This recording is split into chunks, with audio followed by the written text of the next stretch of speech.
Okay. Hello बच्चों। आज हम स्टार्ट करेंगे अपना नया topic that is steel beam. Right, तो मैं ये एज्यूम करके चल रहा हूँ कि जो स्टील के बारे में बेसिक इन्फॉर्मेशन है कि हम कौन सा कोड यूज़ करते हैं, कितने तरीके के हमारे पास रूल सेक्शंस होते हैं, वो सब आपको पता है।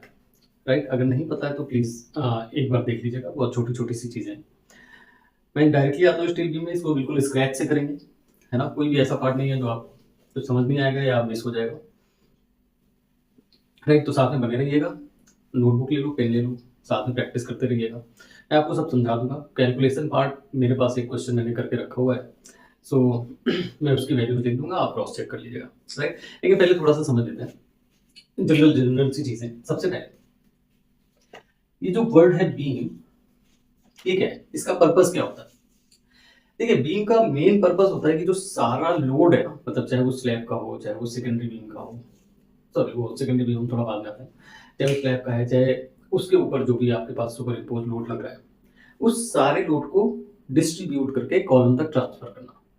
राइट, अब इस डिस्ट्रीब्यूशन में क्या होता है, बिकॉज जो बीम है आपका हॉरिजॉन्टल मेंबर है। अब यहाँ से लोड अगर डिस्ट्रीब्यूट हो रहा है तो इस बीम के सरफेस पे आ रहा है, जिसकी वजह से बेंडिंग होती है।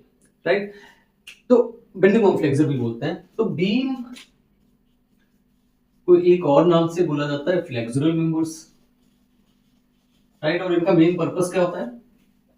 लोड ट्रांसफर करना होता है ऑब्वियसली कॉलम तक। राइट, लेकिन ये लोड ट्रांसफर का प्रोसेस क्या होता है? लोड ट्रांसफर आप तभी कर पाओगे ना जब खुद फेल नहीं होंगे। राइट, अगर बेंडिंग में आप फेल हो गए तो आप कैसे लोड ट्रांसफर करोगे? राइट, तो इसका एक मेन पर्पस और बोल दिया जाता है रेजिस्ट बेंडिंग, क्योंकि बेंडिंग तो आएगी ना।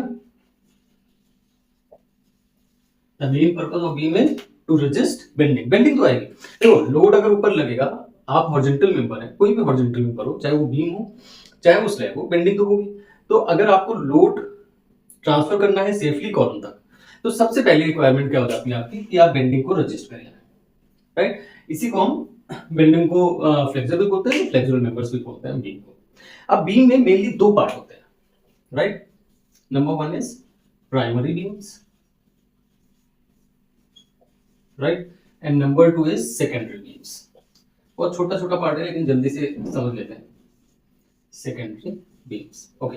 अब प्राइमरी बीम्स क्या होते हैं? देखिए, प्राइमरी बीम्स मेनली वो बीम्स हैं जो सेकेंडरी बीम्स का लोड कैरी कर रहे हैं, जो स्लैब का लोड कैरी कर रहे हैं, जो सुपर इम्पोज लोड को कैरी कर रहे हैं, वो है आपकी प्राइमरी बीम्स। मतलब प्राइमरी बीम्स की ही जिम्मेदारी है कि सारा लोड कॉलम तक पहुंचे।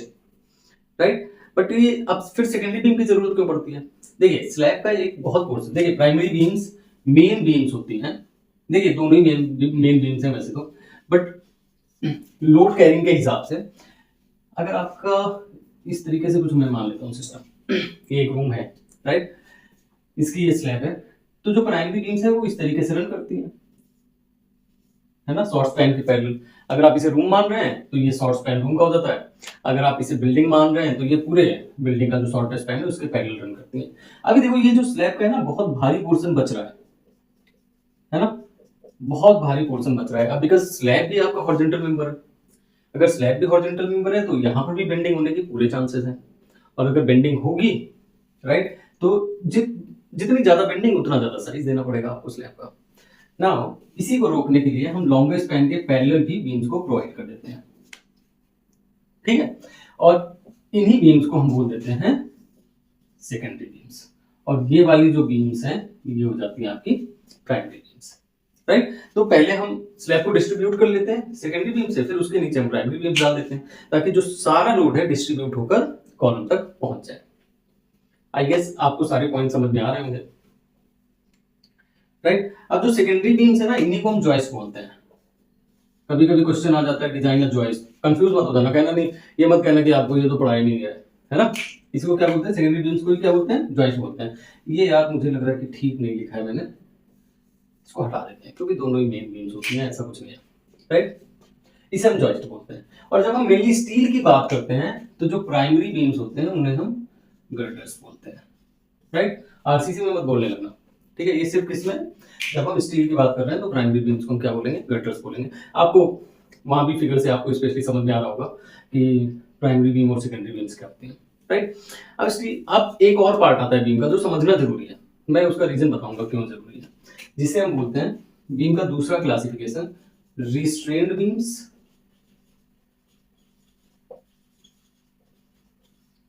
restrained beams and obviously unrestrained beams.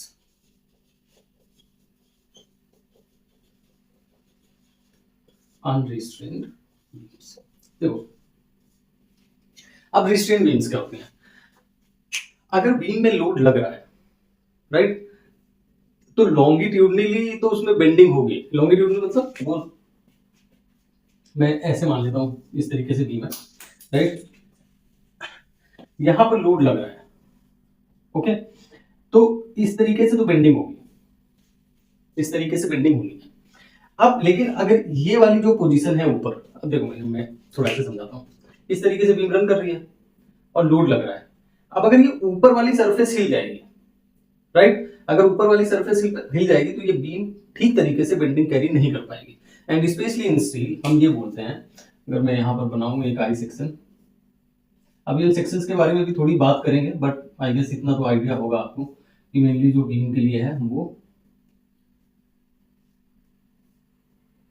I section he use करते हैं। ये थोड़ा सा कर्व होके इस तरीके से आता है, खैर चलो ठीक है, जैसा भी बन रहा है। फॉर एग्जाम्पल अब इस पार्ट को जो है ना हम फिक्स कर देते हैं, फिक्स कर क्या देते हैं, होता ही है, मतलब अगर इसके ऊपर स्लैब आपने रखी हुई है तो ये फिक्स तो हो गई, है ना।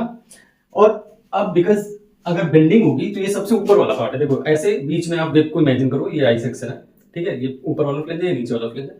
अब अगर बेंडिंग होगी ना तो जो ऊपर वाला पार्ट है वो कंप्रेशन में जाएगा, है ना, मैं ठीक से मोड़ नहीं पा रहा हूँ, बट ये कंप्रेशन में जाएगा, ये टेंशन में जाएगा।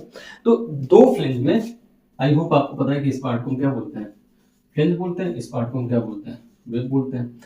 ये भी फ्लेंज है, तो एक flange will be in compression and another will be in tension, तो इसे हम कंप्रेशन फ्लेंज बोल देते हैं, इसे हम टेंशन फ्लेंज बोल देते हैं। तो रिस्ट्रेंट स्लैब वो स्लैब होती हैं जिसमें जो आपका कंप्रेशन फ्लेंज है, ठीक है, वो रिस्ट्रेन किया हो। रिस्ट्रेन किया हो मतलब रोका हुआ हो, मतलब वो लिटरल मूवमेंट ना हो उसमें, राइट। लिटरल मूवमेंट का मतलब क्या है, मूवमेंट नहीं, मूवमेंट मतलब कि जिस डायरेक्शन में बेंडिंग होनी है उसके परपेंडिकुलर डायरेक्शन ऐसे मूव ना करे।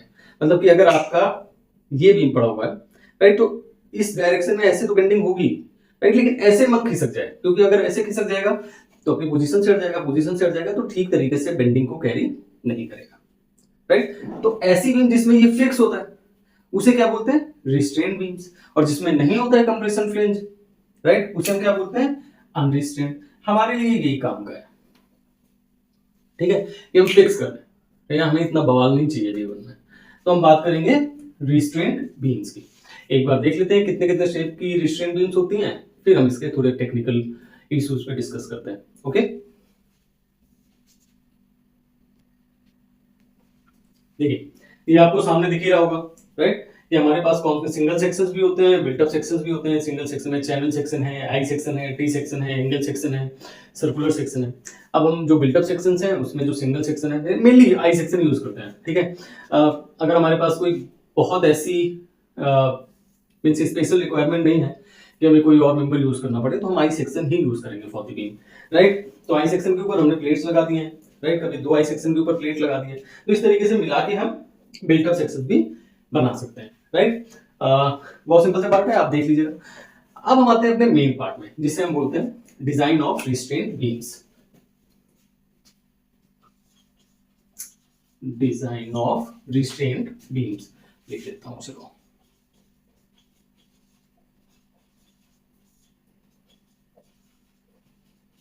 देखो एक छोटा सा प्रोसेस है समझने का। मैं हमेशा जब भी बात करता हूँ ना तो मैं ऐसी बात करता हूँ कि सबसे पहले तो ये समझिए कि फेलियर किसमें हो रहा है। अब मेन फेलियर जिसमें हो रहा है उसमें उसके हिसाब से डिजाइन कर दीजिए, बाकी के लिए चेक कर लीजिए, राइट। तो अगर आपको डिजाइन को समझना है ना तो सबसे पहले फेलियर समझना पड़ेगा, राइट। आ जाते हैं हम फेलियर। फेलियर्स कहां से फेल हो सकती है बीम, तो सबसे पहले तो भाई आंख बंद करके लिख दो, क्योंकि अगर यहां पर बीम लगाए ना तो सबसे पहले तो बेंडिंग आएगी, इसी में फेल हो सकता है। और अगर यही मेन फेलियर है तो भैया इसमें डिजाइन कर लेते हैं पहले, राइट। जिसमें फेल हो रहा है उसमें डिजाइन कर लो, बाकी फेलियर्स में चेक कर लेंगे, राइट। सबसे पहले देखो कैसे डिजाइन होगा। साथ साथ में डिस्कस करते रहते हैं तो आराम से आपको समझ में आ जाएगा। अगर बेंडिंग हो रही है तो आपको एक इक्वेशन याद होगा जिसे आप बेंडिंग इक्वेशन बोलते थे, राइट? यहीं पर लिख देता हूँ। क्या होता था? m upon I is equal to sigma upon y is equal to E upon R. ये इक्वेशन आपको याद आ रही होगी। अब इसका ये वाला पार्ट हम कंसीडर करते हैं, ठीक है? यहाँ पर m क्या है? ऑब्वियसली बेंडिंग मोमेंट है, राइट? Bending moment. और ये बेंडिंग मोमेंट कितना होता है? WL स्क्वायर यूडीएल के लिए कितना होता है maximum bending moment? WL square by 8। And point load के लिए कितना होता है? PL upon 4। ठीक है? I क्या है? I is moment of inertia. Moment of जो भी आपका सेक्शन होगा उसके लिए moment of inertia about x axis और वाई एक्सिस दोनों ही एक्सिस में आपको स्टील टेबल से मिल जाएगा। तो ये हमें ऐसा परेशानी वाली बात है नहीं हमारे लिए। जो सिग्मा है वो क्या है? ऑब्वियसली बेंडिंग स्ट्रेस है, राइट? क्या है? Bending stress. अब यहीं पर एक बात समझिए, बेंडिंग स्ट्रेस कितनी होती है? बेंडिंग स्ट्रेस होती है मतलब परमिसिबल देखते हैं, है ना? मतलब कितने को परमिट करोगे कि बेंडिंग की वजह से अगर स्ट्रेस आ रही है, अगर आपका मेंबर परेशान हो रहा है, बेंडिंग हुई और उसको लग रहा है नहीं बहुत स्ट्रेस हो रहा है, तो कितना स्ट्रेस परमिट कर सकते हो? And that is 0.66 Fy, right? क्या होता है? 0.66 Fy, राइट? देखो कंप्रेशन में और टेंशन में दोनों में सेम होता है, तो इसे बेंडिंग स्ट्रेस तो बोलते ही हैं। कंप्रेशन लगा दो और सिग्मा बीटी लिख देते हैं, यानी बेंडिंग एंड टेंशन दोनों में सेम होता है। अब दो क्यों देख रहे हैं? क्यों देख रहे हैं? दो पहले तो नहीं देखते थे, है ना? क्यों देख रहे हैं? ऑब्वियसली दो फ्लेंज है ना यार। पहले फ्लेंज, पहला ऊपर वाला फ्लेंज कंप्रेशन में जा रहा है, नीचे वाला फ्लेंज टेंशन में जा रहा है ना? तो दोनों के लिए देखना पड़ेगा। तो कंप्रेशन हो या टेंशन हो, जो मैक्सिमम परमिसिबल स्ट्रेस होती है that is 0.66 Fy, right? Now अब जरा इसमें थोड़ा तोड़ मरोड़ करते हैं, देखते हैं क्या बनता है। अगर मैं इसको बात करूं m इज इक्वल टू लिख सकते हैं सिग्मा BC और BT जो भी है I अपॉन y। अब ये जो I अपॉन y टर्म है ना, ये बहुत इंपॉर्टेंट टर्म है और इसे डिनोट करते हैं G से और लिखते हैं सेक्शन मॉडुलस। सेक्शन मॉडुलस तो यार साथ में बने रहना है ना, कोई जादू नहीं हो जाएगा जीवन में, राइट? कि तुरंत समझ में आ जाए, लेकिन आ जाएगा, ठीक है?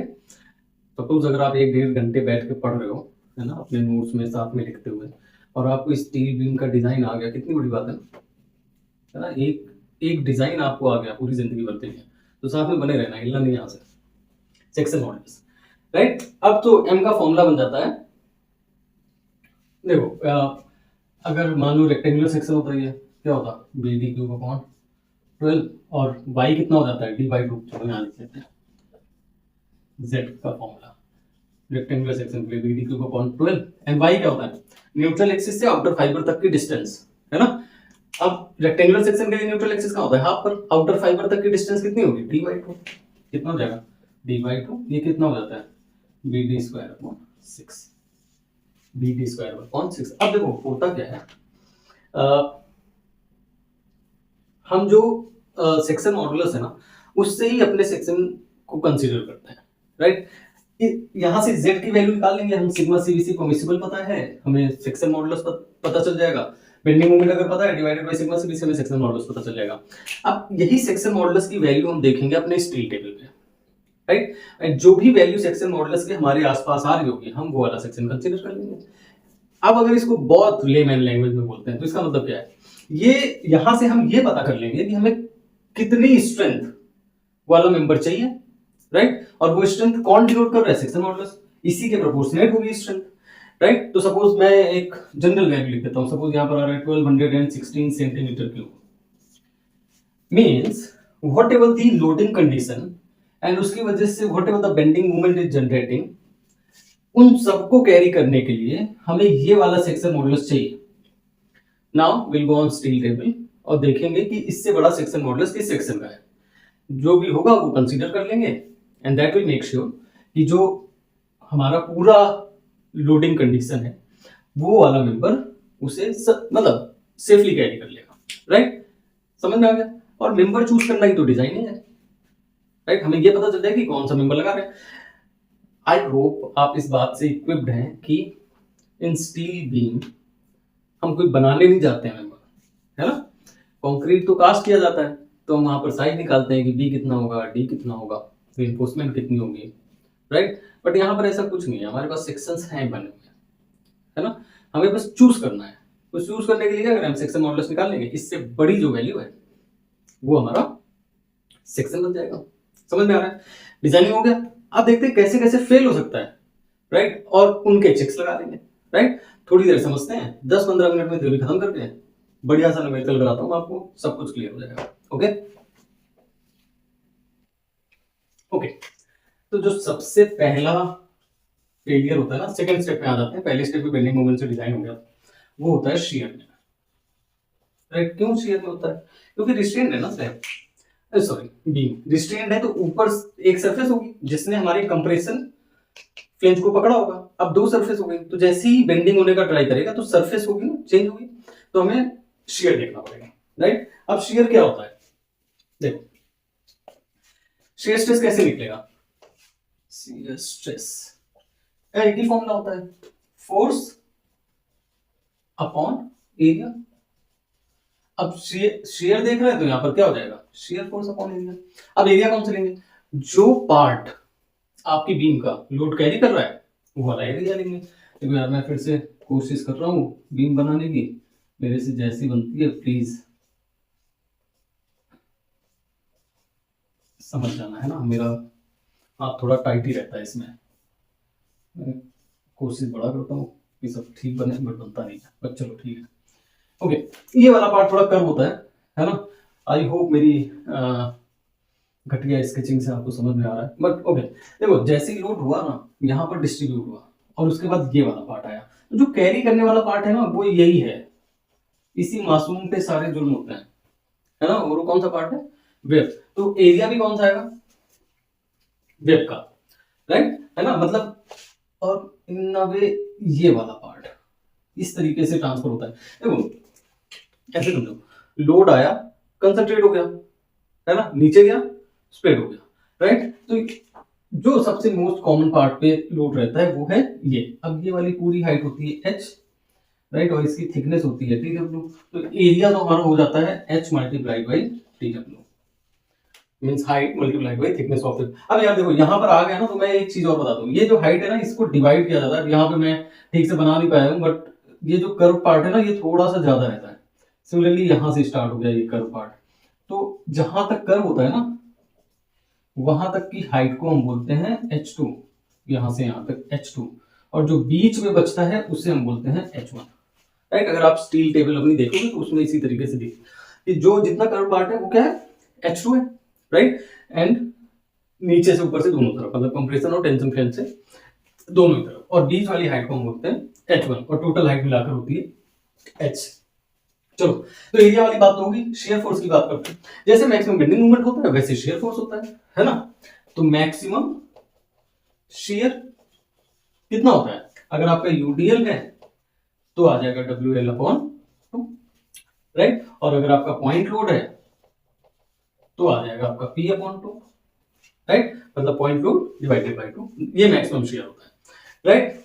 मैक्सिमम शेयर फोर्स पता चल गया, एरिया पता चल गया, मतलब हमें ये पता चल जाएगा कि कितना शेयर स्ट्रेस लोडिंग की वजह से आ रहा है, मतलब जो हम लोड लगा रहे हैं उसकी वजह से कितना शेयर स्ट्रेस आ रहा है। लेकिन ये तो आधा ही काम हुआ, हमने अगर शेयर स्ट्रेस पता कर भी लिया तो कौन सी तोप मार ली। हमें अगर ये नहीं पता है कि परमिसिबल शेयर स्ट्रेस का कितना है, तो फिर उस अकेली वैल्यू का क्या करेंगे, हमें तो पता ही नहीं चल पाया ना कि फेल होगा कि नहीं फेल होगा, राइट। तो उसके लिए हमारे पास होता है परमिसिबल शेयर स्ट्रेस।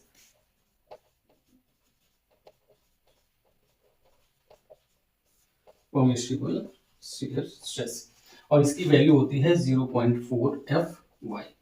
कितनी होती है, 0.4 Fy। अब यहां से एक वैल्यू है, मतलब सपोज Fy 250 है, तो 0.4 इंटू 250, मान लो ये आ गया 100 न्यूटन पर mm स्क्वायर। और यहां से जो वैल्यूज आप सॉल्व करके लाए थे, मतलब शेयर फोर्स ये सब वैल्यू पुट करके, वो आ रहा है सपोज 102 न्यूटन पर mm स्क्वायर, है ना। बताओ खतरे वाला साइन, खतरे वाली लाइट जलेगी कि नहीं जलेगी, जलेगी, क्योंकि स्ट्रेस कितना है 108, परमिसिबल कितना है, कितना झेल सकता था वो है 100, आ कितना रहा है 102, राइट। नंबर दूसरा चूज करो भाई, है ना, बात नहीं बन रही है। मतलब जो थिकनेस ऑफ वेब और हाइट है उससे बात नहीं बन पा रही है, तो हमें दूसरा मेंबर चूज करना पड़ेगा, है ना। सेक्शन मॉडुलस और बढ़ा के चूज कर लीजिए, राइट। यहाँ से शेयर का चेक हो गया। अब इसके बाद की जो चेक है ना यार, वो बड़ी ही मजेदार है। मतलब पता नहीं आपको आएगा मजा कि नहीं आएगा। मैंने जब पढ़ा था मुझे बहुत मजा आया, राइट। ध्यान से समझो, और यही मतलब जो असली साइंस है वो यही है ना। मतलब इसी से इतनी बड़ी बड़ी बिल्डिंग्स बन रही हैं, हाई राइज बिल्डिंग्स बन रही हैं, इन्हीं छोटी छोटी चीजों का ध्यान रखें। चलते हैं अगले फेलियर देखते हैं कि क्या होता है हमारा बीच में।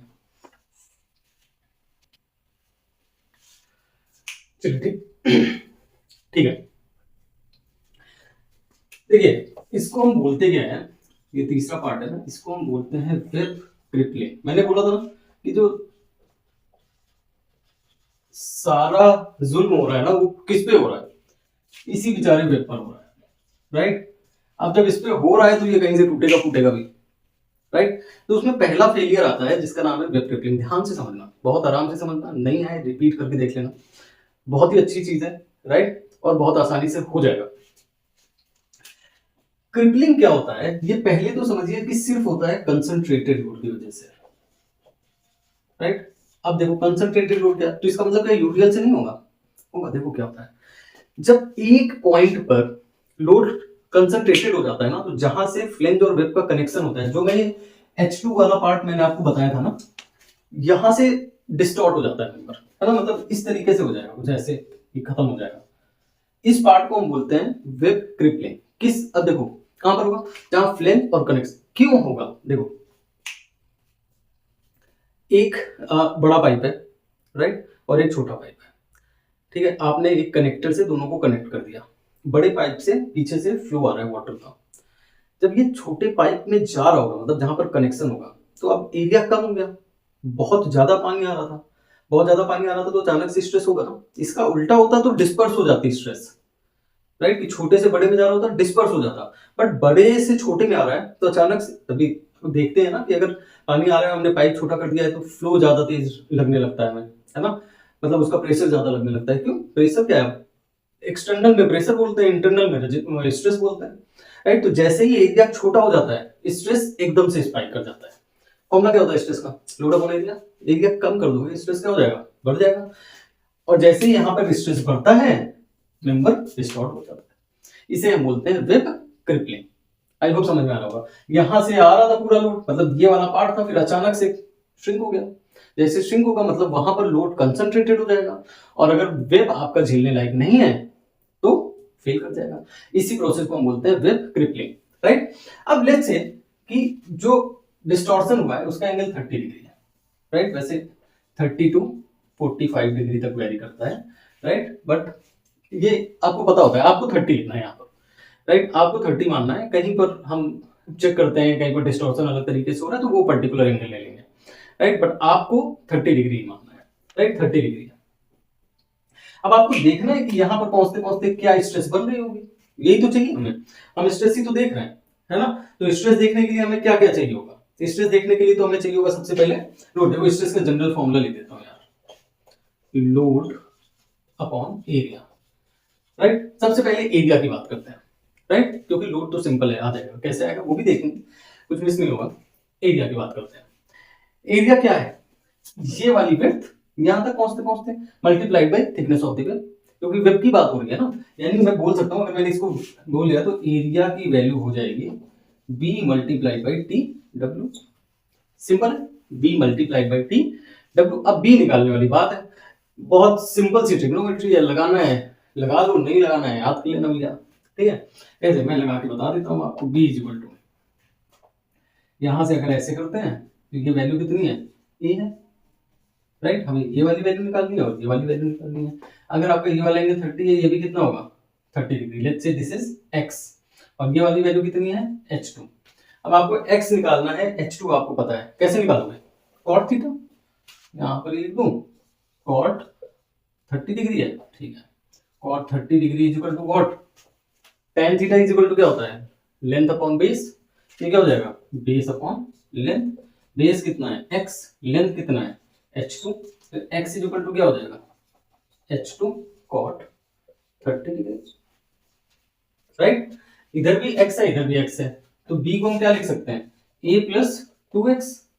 ए कितना है जो है भैया, अच्छा ए क्या है, ए सपोर्ट विड्थ है, ए को हम ये मानते हैं ना कि कितने से डिस्पर्स हो रहा है, तो रिएक्शन में क्योंकि नीचे से जो सपोर्ट आ रहा है ना, उसमें एक विड्थ है, तो हम वही विड्थ ऊपर भी मान लेते हैं। तो अगर आपको ए को नेम करना है तो ए को आप वही मानेंगे जो आपकी सपोर्ट विड्थ है, अगर वो गिवन है तो ठीक है, वरना 300 mm यूज करते हैं, आपको पता है, plus 2H2 cot 30 degree, 2H2 cot 30 degree, और cot 30 डिग्री की वैल्यू क्या होती है, √3, राइट। तो ये क्या हो जाएगा, a plus 2H2 √3, a plus 2,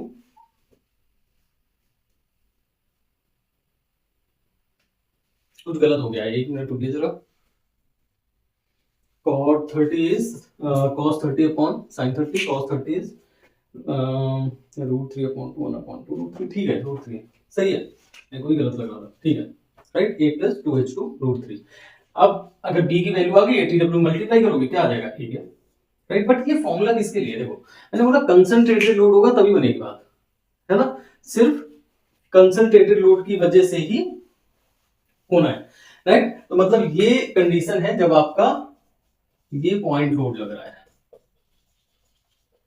right, ये क्या लग रहा है, पॉइंट लोड, मतलब कि जो आपका कंप्रेशन फ्लेंज है वो क्या कर गया है, क्रिपल कर गया है, ठीक है। तो वहां के लिए ये कंडीशन है, और कहीं पर भी क्रिपलिंग हो सकती है क्या, ऑब्वियसली हो सकती है, कहां पर हो सकती है, जल्दी बताओ भाई, सिर्फ कंप्रेशन फ्लेंज थोड़ी ना है आई सेक्शन में, टेंशन फ्लेंज भी तो है, टेंशन फ्लेंज भी तो है, यहां पर भी तो हो सकती है, बट यहां होगी कैसे, देखो यहां पर तो लगे होंगे कॉलम, लगे होंगे ना, राइट। तो इन कॉलम का जो रिएक्शन आएगा, राइट, यहां पर जो लोड है वो तो पॉइंट लोड डायरेक्टली रख दोगे, W upon B into TW, ये किसकी अभी तक जितनी कंडीशन है किसकी है, कंसंट्रेटेड लोड और पॉइंट लोड, राइट। अब दूसरी कंडीशन किसकी है, रिएक्शन की, और रिएक्शन की वजह से कौन क्रिपल हो रहा है, रिएक्शन की वजह से हमारा टेंशन फ्लेंज क्रिपल हो रहा है, राइट, टेंशन फ्लेंज क्रिपल हो रहा है। अब इसमें कंडीशन देखते हैं, देखो यहां पर सपोर्ट है, ये क्या हो जाएगी value, obviously a support width, यही है। अब देखो इधर तो कुछ है नहीं, यानी जो जो क्रिपलिंग होगी इसी साइड होगी,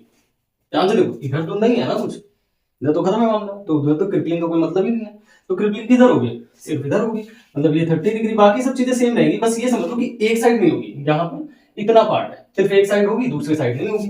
तो जो यहाँ पर 2 वैल्यू थी वो क्या हो जाएगी, a 1 हो जाएगी, a प्लस H2 cot 30, यानी a plus H2 √3, a plus H2 √3, बिल्कुल सिंपल सा मामला है, राइट। अब यहां पर फॉर्मूले में जो लोड है उसको उसकी जगह क्या रखोगे, रिएक्शन, जो लोड है उसकी जगह क्या रखोगे, रिएक्शन रखोगे, राइट। जो आर की वैल्यू है वो आपको पता है कैसे निकालना है, यूडीएल है तो टोटल लोड WL होता है, दोनों तरफ WL/2 घट जाएगा, तो WL/2 क्या हो जाती है, रिएक्शन हो जाती है, राइट। पॉइंट लोड है, सेंटर पर लग रहा है, हाफ हाफ बढ़ जाएगा, तो P/2 क्या हो जाएगी, रिएक्शन हो जाएगी, रिएक्शन निकालना आता है आपको, ठीक है, ये क्या हो जाएगा, रिएक्शन हो गया खत्म। यहां से हमें क्या पता चल जाएगा कि कितनी क्रिपलिंग स्ट्रेस जनरेट हो रही है, राइट। बट फिर से सेम क्वेश्चन, बात तो नहीं पूरी होगी ना, कैसे बताओगे सेफ है कि नहीं है, तो हमारे पास एक परमिसिबल स्ट्रेस होनी चाहिए, कहां लिखूं, यहां लिखता हूं,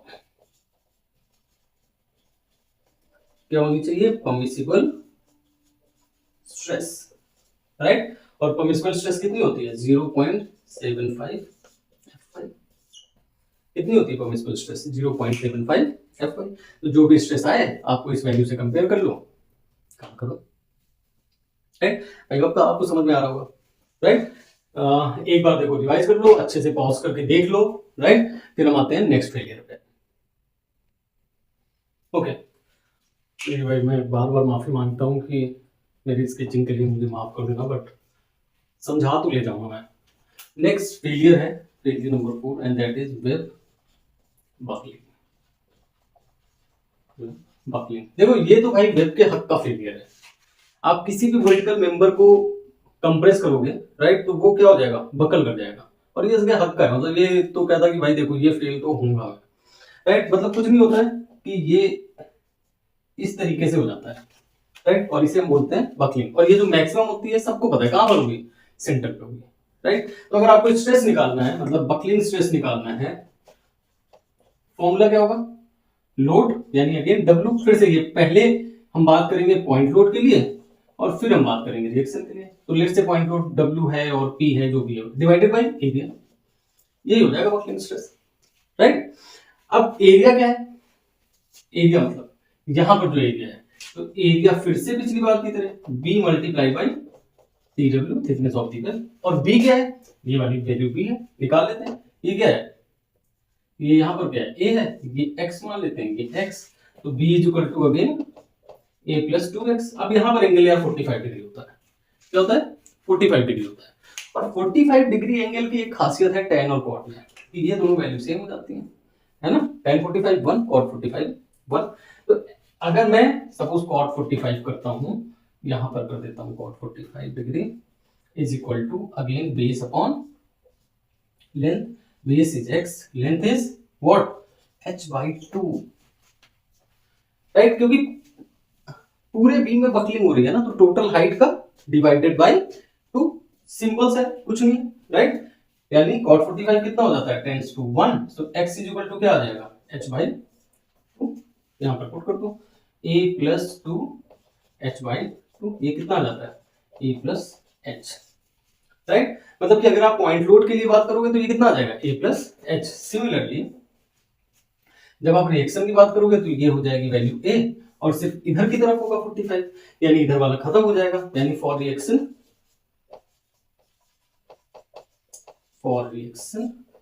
B is equal to a plus h/2, for reaction B is equal to a plus h/2, simple सा है, राइट। कोई डाउट तो जल्दी से बताइए फटाफट से, राइट। कैसे ही बताओगे वीडियो में, ठीक है, कमेंट कर देना कोई डाउट है तो, a प्लस h/2। अब सारी वैल्यूज यार पुट कर दोगे फटाफट, है ना। जब रिएक्शन की बात आएगी तो जो स्ट्रेस है वो क्या हो जाएगा, रिएक्शन डिवाइडेड बाई B की वैल्यू पुट कर दो, a plus h/2 multiply by TW। ये सारी वैल्यू ना, ये तो सपोर्ट विड्थ है, रिएक्शन आप निकाल लोगे, TW की वैल्यू आपको स्टील टेबल्स मिल जाएगी। यानी हमें ये पता चल जाएगा कि बकलिंग स्ट्रेस कितनी है, मतलब किस स्ट्रेस पे बकलिंग हो जाएगी, यहां से ये पता चल जाएगा, राइट। अब हमें देखना पड़ेगा परमिसिबल वैल्यू। देखो इसमें थोड़ा सा काम करना पड़ता है परमिसिबल वैल्यू के लिए, हालांकि सिर्फ कोड से देखना है, ऐसा कोई तुमको बहुत मेहनत नहीं करनी है ना, बट आलसी नौजवान हो तुम लोग तो उसमें दिक्कत तो होगी। 2 स्टेप बढ़ जाते हैं परमिसिबल वैल्यू के लिए ना, हमें कोड में जाना पड़ता है, ठीक है। मैं जाके दिखाऊंगा, मैं जब क्वेश्चन करूंगा मैं बाकायदा आपको पेज नंबर बताऊंगा और कहाँ पर है, कैसे देखते हैं, सब बताऊंगा। बट अभी के लिए फिलहाल इतना समझ लो कि हम देखते हैं कि स्लेंडरनेस रेशियो कितना है, और उस स्लेंडरनेस रेशियो के लिए स्ट्रेस टेबल में दी हुई है। तो जो स्लेंडरनेस रेशियो की वैल्यू है वो है h1√3 अपॉन TW, राइट। अब ये यार मान लो बेटा, ठीक है, क्योंकि इसके एक्सप्लेनेशन में थोड़ा टाइम लग जाएगा। इस स्लेंडरनेस रेशियो पर हम बकलिंग स्ट्रेस की वैल्यू कोड से देख लेते हैं, राइट। वो वाली वैल्यू से कंपेयर कर लेंगे, काम खत्म हो जाएगा, राइट। h1 तुमको स्टील टेबल से मिल जाएगा, TW तुम्हें स्टील टेबल से मिल जाएगा। आसान है, इतना कुछ है नहीं, है ना। बट ये वाला सिर्फ एक स्टेप बीच में आ जाता है, बाकी सब में तो डायरेक्टली वैल्यू मिल गई है ना, तो वो आसान है। FY के टर्म में वैल्यूज है, पुट करो, काम हो जाता है, राइट। बट इसमें थोड़ा सा रह जाता है, राइट। लेकिन हम अभी न्यूमेरिकल करेंगे, उसमें सब क्लियर हो जाएगा। अगर ये कॉन्सेप्ट क्लियर है फिर नहीं रह जाता यार कुछ, ठीक है। लास्ट में पहुंच गए हम फेलियर के, हमारा फेलियर खत्म करके फिर उसके बाद straight to numerical, okay. And the last is failure in deflection, right? मतलब डिफ्लेक्शन क्या है कि सपोज आपकी बीम है और आपने लोड लगाया और इस तरीके से बेंडिंग हो गई, मतलब ये वाला पार्ट डिफ्लेक्ट होकर कहां पर आ गया, ये आ गया, राइट। तो हम ये देख लेते हैं कि मैक्सिमम डिफ्लेक्शन कितना हो रहा है, राइट, मैक्सिमम डिफ्लेक्शन, और फिर उसको कंपेयर कर लेते हैं परमिसिबल डिफ्लेक्शन से,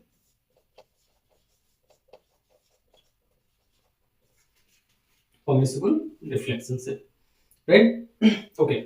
अब परमिसिबल जो डिफ्लेक्शन है वो क्या है, वो पहले लिख लेते हैं, वो है 1/325 टाइम्स इफेक्टिव स्पैन,